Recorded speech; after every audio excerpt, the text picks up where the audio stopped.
اورنگزیب عالمگیر رحمۃ اللہ علیہ ایک رات آرام فرما رہے تھے کہ کسی فریادی نے شاہی محل کی زنجیر کو ہلایا۔ یہ زنجیر اس مقصد کے لیے لٹکائی گئی تھی کہ تاکہ جو فریادی شہنشاہ کے حضور آنا چاہے وہ زنجیر ہلا دے، تاکہ شہنشاہ کو پتہ چل جائے۔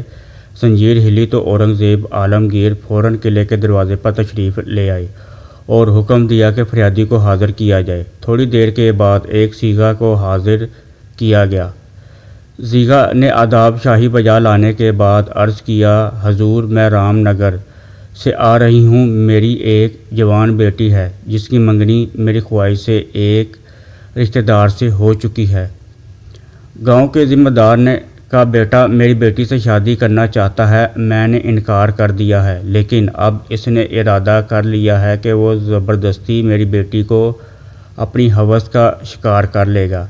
میں بیوہ اور غریب ہوں اور وہ ذمہ دار ہے، میں کسی طرح اس کا مقابلہ کر سکتی ہوں۔ اور اورنگزیب عالمگیر نے فرمایا، گھبراؤ نہیں، اس کا انتظام کر دیا جائے گا۔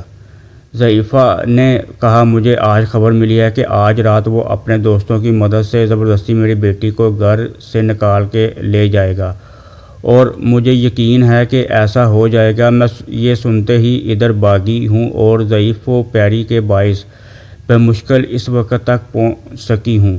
آپ انتظار فرمائیں، مگر محسوس جو کچھ ہونے والا تھا ہو چکا ہوگا یا عنقریب ہو جائے گا۔ اورنگزیب عالمگیر نے اسی وقت حکم دیا کہ 2 گھوڑے حاضر کیے جائیں، اور پھر تھوڑی دیر بعد تیاری کر کے ضعیفہ سے کچھ باتیں دریافت فرما کر حکم دیا کہ ضعیفہ کو عزت و آسائش کے ساتھ محل خاص میں پہنچا دیا جائے، اور خود مسلح ہو کر اور وزیر اعظم کو مسلح کر کے اپنے ساتھ لیا، اور گھوڑوں کو سرپست دوڑاتے ہوئے رام نگر کو روانہ ہو گئے۔ تھوڑی دیر کے بعد گاؤں کے قریب ہی پہنچے تھے کہ گنجان درختوں میں سے کچھ آدمیوں کے بولنے کی آواز سنائی دی۔ دونوں گھوڑوں سے اتر پڑے اور اس طرف ہوئے۔ قریب پہنچے تو گفتگو سے پتہ چلا کہ لڑکا لڑکی کو لے جانے کی کوشش کر رہا ہے، اور یہ آوازیں انہی کی تھیں۔ جب لڑکی نہ مانی تو لڑکے نے اپنے دوستوں کو آواز دی جو قریب ہی چھپے ہوئے تھے۔ آواز کے سنتے ہی وہ لوگ ادھر ادھر سے نکل آئے اور یہ حکم پا کر کہ اسے مارو، اس لڑکی پر حملہ کر دیا، اور قریب تھا کہ اس بیچاری لڑکی کو ختم کر دیں کہ شہنشاہ اورنگزیب اپنی تلوار سونت کر وہاں جا پہنچے اور بادل کی طرح گرج کر فرمایا، خبردار! اور پھر بادشاہ اور وزیر دونوں نے بدمعاشوں پر حملہ کر دیا۔ ذمہ دار کے گروہ نے شہنشاہ کو اس لڑکی کا ہونے والا منگیتر سمجھا اور دل کھول کر مقابلہ کیا۔ گواروں کو بوہڑ بونگ اور لاٹھیوں کی بوچھار نے شہنشاہ اور وزیر کو زخمی کر دیا، لیکن اصفہانی تلواروں کی کاٹ نے آخر کئی ایک کو موت کے گھاٹ اتار دیا، اور کتنوں ہی کے ہاتھ پاؤں کٹ کے باقی ماندہ بھاگ گئے۔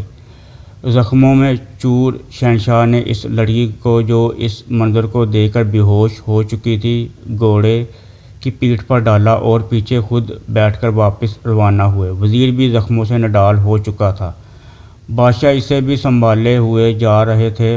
شہنشاہ آگرہ کے قلعے میں داخل ہوئے اور لڑکی کو اس کی ماں کے سپرد کیا، اور اسی وقت طبیبوں کو طلب فرمایا اور انہیں حکم دیا کہ وزیر کی مرہم پٹی کی جائے، اور ہمیں مرہم پٹی کی ضرورت نہیں، زخم خود ہی ٹھیک ہو جائیں گے۔ صبح اٹھ کر شہنشاہ نے کوتوال کو حکم دیا اور دوپہر تک رام نگر کے زخمی اور مفرور تمام آدمی، جن میں وہ ذمہ دار بھی شامل تھا، حاضر کر دیے گئے۔ شہنشاہ نے حکم فرمایا کہ ہماری اور وزیر کی طرف سے کوئی استغاثہ ان کی ذات پر نہیں، ہم نے اپنا جرم معاف کر دیا۔ ہاں، اس مظلوم بڑھیا اور اس کی لڑکی پر جو ظلم ہوا ہے اس کی حسب قانون سزا دی جائے۔